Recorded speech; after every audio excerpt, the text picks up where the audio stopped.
আছি। কই যাবেন আপনি? রংপুর যাব। এখানে এত কত গাড়ি ভাড়া কেন 1200 টাকা 1500 টাকা যাচ্ছে? এটা কোন দেশে আছি আমরা?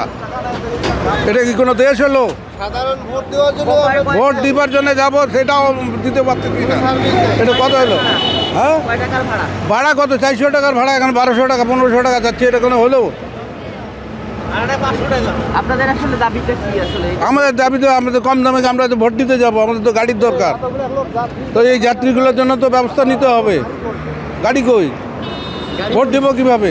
মানুষ দূর দূরান্তে ভোট আচ্ছা, দিতে আপনি যাবে। কোথায় যাবেন? আমি যাব রংপুর। কত টাকা ভাড়া যাচ্ছে? ভাড়া তো এই যে 1500-1200 টাকা চাচ্ছে, যেখানে 500-600 টাকার ভাড়া, এখানে 1500 টাকার বলে এত টাকা হবে? এই যে এতগুলো লোক দাঁড়িয়ে আছে, কোনো বাস নাই, মানুষ কি দেশে যাবে না, ভোট দিতে যাবে না? ঈদেও তো মনে হয় এত ভাড়া হয় না। ঈদেও তো এগুলো এত ভাড়া হয় না, কারণ এখানে তো দেখার লোক নাই। আসেন আসেন, কোথায় যাবেন? ভাই এটা বলার কোনো ইয়ে নাই। এই যে এতগুলো লোক, হাজার হাজার লোক দাঁড়ায় আছে, কিন্তু গাড়ি নাই। গাড়ি 1 ঘন্টা পর পর একটা করে আসতেছে, যাত্রী নিচ্ছে না। আর 500 টাকার ভাড়া চাচ্ছে, 1000, 1500, 2000। এটা কি সরকার যদি ছুটি একবারে দিয়েছে সবাইকে, আর যাত্রী একবারে যাচ্ছে, কিন্তু গাড়ি আগে থেকে বন্ধ করে দিচ্ছে? এটা কারণটা কি ভাই? আমরা জানতে চাই এটা, যে আমাদের কেন ছুটি দেওয়া হলো? ভোট যদি হয়ে থাকে, তা ভোটের জন্য যাত্রীকে এত বড় কষ্ট দিল কেন? মানে কোনোভাবে গাড়িও পাচ্ছেন না, বাকি ভাড়া ছাড়া যাবেন। জি জি, এখন কি আর, এখন এই যে রোদের মধ্যে দাঁড়ায় আছি, এখন যেভাবে হোক যাইতে হবে, আমাদের বাড়িতে যাইতে উপায় নাই। কোথায় যাবেন? আমি রংপুর যাব। আমার এই রংপুর এলাকা হলো উত্তরবঙ্গের লোকজন নির্বাচন প্রেমী, আর বিশেষ করে ঈদের সময় কিন্তু এতটা ভিড় হয় না। ভোটের জন্য যাচ্ছে, আর ভোটের জন্য যাওয়ার কারণে জনগণ আপনি দেখেন কতটা ভোগান্তির মধ্যে।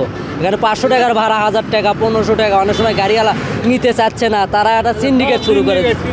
এখন ভোটের জন্য যায়, কোন দেশে আছে? ভোট দেবো কিসে?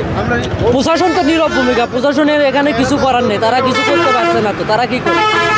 যেখানে সরকার এদিকে খেয়াল রাখতেছে না, সেখানে প্রশাসন কিভাবে খেয়াল রাখবে? আর একটা কথা, এটা সরকার এবং মোটর শ্রমিকের প্রতি আমার এটা আকুল আবেদন, যে প্রত্যেকটা কাউন্টারে তারা অবশ্যই খোঁজ নেওয়ার দরকার। আজকের টিকিট 7 দিন আগে কেন বিক্রি করবে?